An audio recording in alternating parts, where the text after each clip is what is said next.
Bill de Blasio is the mayor of New York City. Now, he's endorsed Hillary Clinton, which I must admit is a little surprising because Bill de Blasio really ran a progressive campaign, and he even pushed for some pretty progressive legislation while in office so far. So the fact that he would pick Clinton over Bernie is really weird, and there might be something going on behind the scenes there. I don't know what it is, and I'm just speculating, but Hillary's known to cut backroom deals. Doesn't mean a position in her administration. Possibly. I don't know. Again, I'm just speculating here, but he made the endorsement, and he went on Chris Hayes' show, where Chris asked him why it is that Bernie Sanders gets the youth vote overwhelmingly. Now, you would expect him to give a standard politician answer, especially since he's endorsed Hillary Clinton, but he doesn't. He actually gives a really good answer here, so let's watch. Literally the biggest demographic divide of any demographic divide, Democrat or Republican, race, anything, is the generational divide. Under 30, Sanders is winning 71 to 29. 60 or over, Clinton, it's the inverse. What do you make of that? I think young people have experienced life during and after the Great Recession. And, you know, having been born to parents who were the Great Depression generation, I can see an interesting resonance when I talk to my kids, Chiara and Dante. They are exceedingly concerned about money. They're scared to death of college debt. They do not think opportunity is easy to come by. There's a sobriety and a sharpness to a lot of members of this generation because they were born into overt economic unfairness. Well, a different reality in the Great Depression, but the result is the same. A really sharp progressive impulse and a dissatisfaction with the status quo that is visceral. I do think, to your previous point, the Democratic Party is moving to the left. I think the country is moving to the left. I think the next generation is already there. And I am very happy about those realities. The Democratic Party of the DLC days, the Democratic Leadership Council days, unfortunately was part of the problem.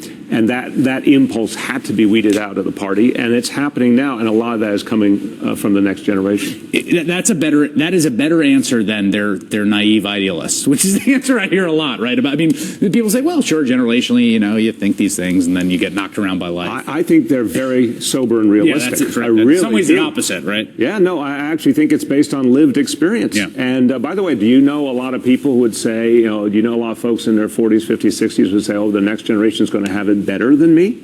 That was a key concept of the American dream. I know for a fact that the numbers say the next generation will have it worse than we had it, and will face much deeper challenges and much more economic unfairness and much more stratification of wealth. Well, they're reacting very logically, and they're saying this doesn't work. We're not going to continue this. Yeah, that's spot on. Now, I can tell you guys because I'm 28, so I'm like right in the age group where, you know, it's overwhelmingly in favor of Bernie Sanders, and we had, like he says, the experience of the Great Recession and what it was like before versus after and stuff like that.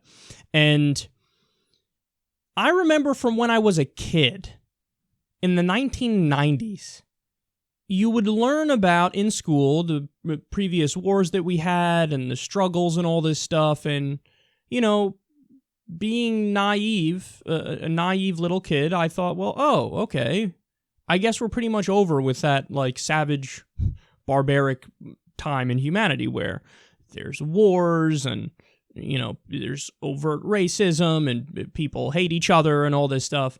And in the 90s, it felt, partly because I'm a kid and I'm in my bubble, but partly because the 90s actually were a little bit better time than what happened later. We thought, like, oh, so now we just have peace and prosperity, and war is like a thing of the past, and it is what it is. So in the Clinton years, growing up in the Clinton years, again, I was born in 88, so you do the math there, and you see how old I was during the Clinton years, you think like, oh, okay, we pretty much got this stuff figured out. Now, obviously, later on, when you learn and you grow up, you look back and you go, well, actually, Clinton did some fucked up stuff. He deregulated Wall Street. He did NAFTA, so it's not all roses and it's not all puppies and rainbows. We know that now looking back and all that stuff. But at the time you felt like, yeah, everything's kind of okay. Fast forward to 9/11, post 9/11, the Bush administration, and obviously the end of Bush's administration. And I remember going through that time like, what the fuck is happening here? So there was the terror attack, and then Bush's response to the terror attack, and then he wages 2 wars. One of them had nothing to do with 9/11 at all. It was an epic disaster. You can't, it's hard for somebody, especially my age group, growing up and having both experiences, to look at that and not come to the conclusion that particularly in Iraq, we were the bad guys. And that's just based off the facts. That's just looking at what we did, looking at the numbers of dead people, looking at the fact that Saddam had nothing to do with 9/11, looking at the fact that we went on the offense. You know, there's a million and one reasons why I look at that and go, oh my God, we were the bad guy there, and look at the devastation that we did. So you have this Democratic administration beforehand, which seemed to be relatively smooth and good.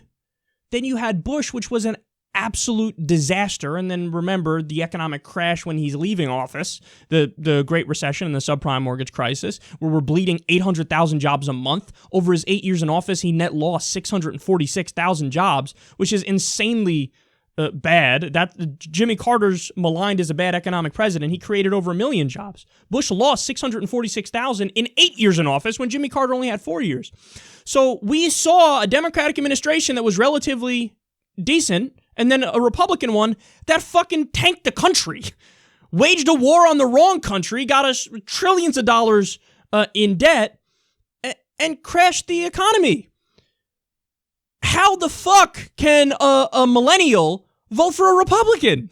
And then add on top of that, I haven't even gotten into social issues, where they're on TV. I remember when I'm young, and they're on TV, and they're arguing that gay marriage is wrong, and I'm like, even as a little kid, who cares? Who cares? Let them do what they want. It's got nothing to do with you, you prick. So all of these reasons why millennials would look and go, fuck the Republicans, we like the Democrats. And Bill de Blasio's right when he says, we experienced pre- and post-recession, and exactly what caused it, and it was the deregulation, it was letting Wall Street run wild, and it was just a system that's basically the opposite of FDR's system, where he does the New Deal and he cares about the people. And then along comes somebody like Bernie Sanders, who crystallizes that vision that we all had on some level, where we think, oh, wait a second, we're not anti-capitalism. You know, hey, at least I'm not. I have eyes. I see how the Soviet Union looks versus the United States. I see that to a certain extent, if you have capitalism in some areas, it does lead to increased prosperity. So, but we look at it and we say, well, let's be reasonable here. Let's balance it out. What should be a government function? Because there are plenty of things that just don't make sense to be in the private sector. There's a perverse incentive for the profit motive in some areas. Well, Bernie comes along and says, I got the answer right here. Healthcare, education, we want paid vacation by law. We want all these things that other modern countries have. And then also being the generation that grew up on the internet, we kind of grew right alongside the internet. We know how to use it, and we research, and we learn, and we get educated. And then with the blossoming of new media, you learn even more. And then you realize when you look around the world, hey, wait a second, virtually all the other modern nations, in fact, all of them do have universal health care. Most of the other modern nations have universal education. They have paid vacation by law. Why don't we have that? And we don't think that's unreasonable because it's not unreasonable. What's unreasonable is what we have right now, where we don't have, the free college, free education, and stuff like that. So we're like, hey, can you just treat us like every other modern nation treats their citizens? It ain't that much to ask. And then when you look at our bloated military budget, you look at our corporate welfare programs, you look at the subsidies that go to ExxonMobil, you look at pork barrel spending. You're wasting all this money on stupid shit. Spend it on us. We pay our taxes. We just want back things that make sense like all the other modern nations have. So yeah, when the younger generation looks at Bernie Sanders, they go, he makes sense. He makes sense. He's not a radical. You're the radical. If you disagree with him, you're the radical. And then Hillary's the other option on the left who runs on incrementalism? Yeah, sometimes actually I'm lying because half the time she's like, I'm more progressive than Bernie. And then the other half the time she's like, no, we need to do incremental change and let's not go crazy here and go full universal health care. I mean, what are you, nuts, making us catch up to the rest of the world? And we see the influences behind the scenes. We see how much money she takes from Wall Street and from other donors. It's not the thing is, it's not an option. People think, oh yeah, Bernie, choosing Bernie over Hillary. No, we have principles, we have ideas, we know based on evidence what works around the world, and we go, oh, that guy represents that. It's not a choice.